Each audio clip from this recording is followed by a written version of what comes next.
Bitcoin por su naturaleza es inherentemente volátil, porque un activo con una oferta determinística pero con una demanda fluctuante solo se puede ajustar vía precio. Eso es malo para la gente que es poco solvente. Bitcoin es un vehículo pésimo para todo aquel que tenga necesidades de liquidez a corto plazo.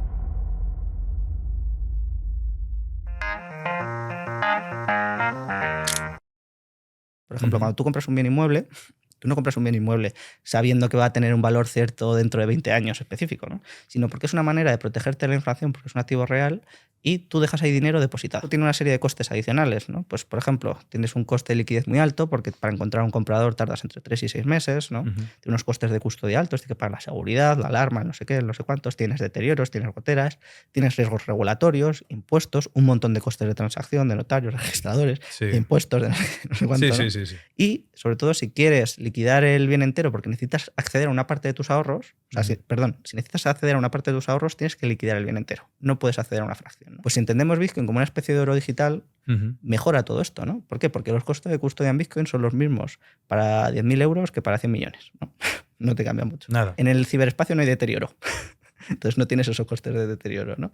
Los costes de custodia son muy bajos. Si quieres acceder a una parte, como Bitcoin es muy divisible, puedes acceder a lo que quieras, ¿no? Puedes desde comprar 10 millonésima, 100 millonésima parte. Eso es una 100 millonésima parte. Puedes comprar de 5 euros, 2 euros, 1 euro, o lo que sea, a vender lo mismo, ¿no? Por las cantidades que tú consideres, ¿no? Cuando vemos todas estas ventajas, además de costes regulatorios no tiene, porque es un activo real en ese sentido, ¿no?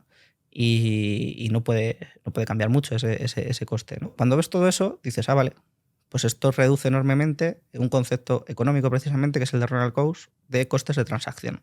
Ronald Coase trata de explicar por qué existen las empresas, ¿no? Por qué no estamos constantemente demandando y haciendo contratos todo el día con nuestros trabajadores y demás en el mercado para encontrar los precios más justos, ¿no? Porque tenemos una estructura jerárquica que contrata a una persona de forma más o menos indefinida para que le vaya sacando poco a poco el trabajo, ¿no? ¿Por qué no se contrata eso directamente? Porque si yo necesito un informe para la semana que viene, no voy al mercado a buscar a alguien que me haga el informe, sino que tengo una persona contratada, ¿no? Y a la conclusión a la que lleva Ronald Coase es que reducen los costes de transacción, que no son costes de precios directamente fijados y pactados, ¿no? Sino que son los costes pues operativos, de alguna manera, que no están ahí directamente reflejados, pero que esta manera de proceder te los reduce, ¿no? Yo creo que Bitcoin no reduce los costes de transacción frente al fiat. Es decir, para utilizar Bitcoin de forma adecuada hay que hacer unos pequeños deberes, hay que estudiar, hay que aprender, hay que saber cómo se hace, y eso te incrementa muchísimo los costes frente a coger un billete o una tarjeta y pagar y nadie se entiende. Sí.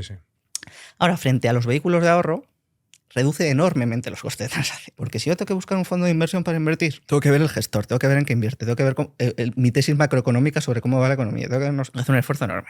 Si quiero comprar deuda pública, tengo que saber cómo es no sé qué, cómo se hace no sé cuántos. Un montón de cuestiones. Lo mismo con los bienes inmuebles. Si quiero comprar un bien inmueble, tengo que analizar el sector, el mercado, el barrio, no sé qué, los vecinos, a ver cómo son. Tengo unos costes enormes. Además de todo, luego los costes procedimentales, de intermediarios y demás. Comprar Bitcoin es hacer así, vender Bitcoin es hacer así.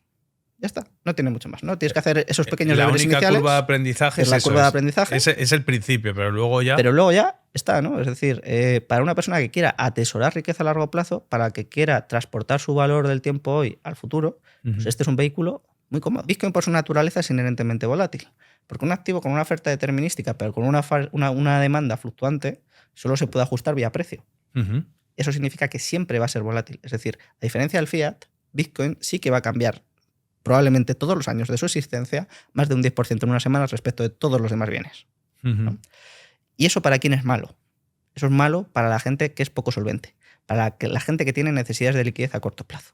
Es decir, Bitcoin es un vehículo pésimo para todo aquel que tenga necesidades de liquidez a corto plazo. Es bueno para los que tienen baja preferencia temporal y malo para los que tienen alta preferencia temporal. Que esto no significa que dejes de ser rico, ni mucho menos, porque hay muchos ricos que tienen muchas necesidades de liquidez a corto plazo. Es parte de tu patrimonio que no necesites líquida. Es decir, un venezolano que quiere dejar algo en herencia a sus hijos puede estar atesorando unos pocos satoshis, que es la 100 millonésima parte de un Bitcoin, ¿no?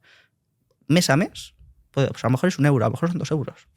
Y es una manera en la que él pueda atesorar riqueza para dejar en herencia a sus hijos, ¿no? Por ejemplo, sin que el Estado, por ejemplo, se la pueda diluir. Y un millonario, a lo mejor que tiene que pagar un montón de deudas y de cosas en 3 meses, pues a lo mejor no es una buena opción para meter un 20% de su patrimonio en esto. Porque a lo mejor no las puede pagar al final. Joder, el caso, por ejemplo, de Tesla con adquirir, o Michael Saylor también le escucho muchas veces, el CEO de MicroStrategy, diciendo no, es que ahora va a venir un movimiento en el que las empresas van a utilizar su liquidez y la van a guardar en Bitcoin. Estaría en contra de ese tipo de tesis, claro. ¿No? Es decir, por ejemplo, Tesla precisamente, que aceptó durante un tiempo Bitcoin, yo creo que el problema que se dio cuenta es... La contabilidad. Vale, claro, no solo la contabilidad. A mí me han pagado en Bitcoin. Imagínate. Ha caído un 70%. ¿Qué le devuelvo? ¿Bitcoin o fiat? Sí. Es un problema. Es un problema, ¿no? O pensemos en otros términos, ¿no? ¿Quién pediría una hipoteca denominada en Bitcoin? ¿No? Y una casa vale 10 Bitcoin.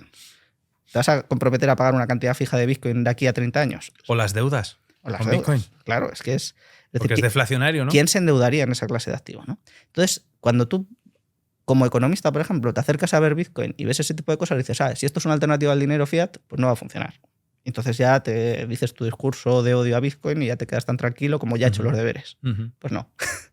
Porque los cambios son de otra índole, ¿no? Si te fijas precisamente lo que utilizamos para aparcar riqueza, para atesorar riqueza a largo plazo, son los activos que más valor tienen en el mundo, que es el oro, la deuda pública a largo plazo, los bienes inmuebles, el arte, las joyas, los coleccionables, las acciones de empresas con foso defensivo, muy consolidadas, sí, fondos de inversión.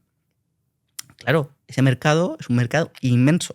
Y ese es el mercado de Bitcoin. No es el mercado del dinero fiat, que es calderilla comparado con eso. Y es ahí donde empiezas a ver la seriedad de todo esto, ¿no?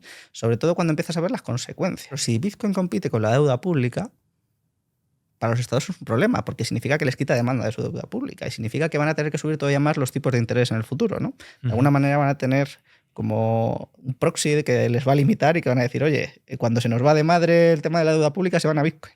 Entonces, tenemos que atraer de nuevo a los inversores, tenemos que subir los tipos de interés. Pero no solo es un problema por arriba, también es un problema por abajo. Bitcoin es un activo inconfiscable. Es decir, una vez realizas adecuadamente los procedimientos que requiere aprender a utilizar Bitcoin, requiere hacer un poco los deberes. Insisto en que no es muy complicado, ¿eh? Quiero decir que es una cosa que se aprende en unas 8 horas, más o menos.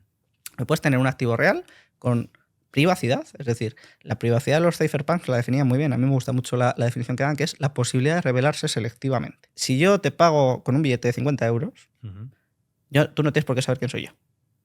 Tú no tienes que saber el origen de ese dinero. El que ha emitido ese billete no tiene que saber a quién le he comprado yo ni qué le he comprado. ¿No?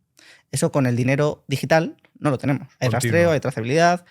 El que lo ha emitido sabe perfectamente lo que has comprado, en qué momento, a quién. Tú sabes que, porque te puedes ver mi identificador en la tarjeta. Tal cual. O sea, no tienes la posibilidad de... La geolocalización ahora también, ¿eh? No tienes la posibilidad de revelarte selectivamente, es decir, elegir quién accede a la información que tú quieras. Pues Bitcoin te devuelve eso en el ámbito digital. No como un medio de pago, sino como una manera de atesorar riqueza y transferirla, que puede ser eventualmente un medio de pago, ¿eh? A mi juicio, Bitcoin tiene 3 propuestas de valor principales, 2 principales y una secundaria, mejor dicho. La principal es tener un tipo de propiedad nueva que está totalmente bajo tu control, que tienes una propiedad absoluta, portátil y secreta, ¿no? Yo creo que eso es una propuesta de valor única y que es muy importante y que podemos después ver cómo es un poco. La segunda es la de ser una alternativa dentro de los vehículos que utilizamos para aparcar riqueza. Que esto que comentaba de que compite con el oro, con la deuda pública, con bienes inmuebles, con otra clase de activos, ¿no?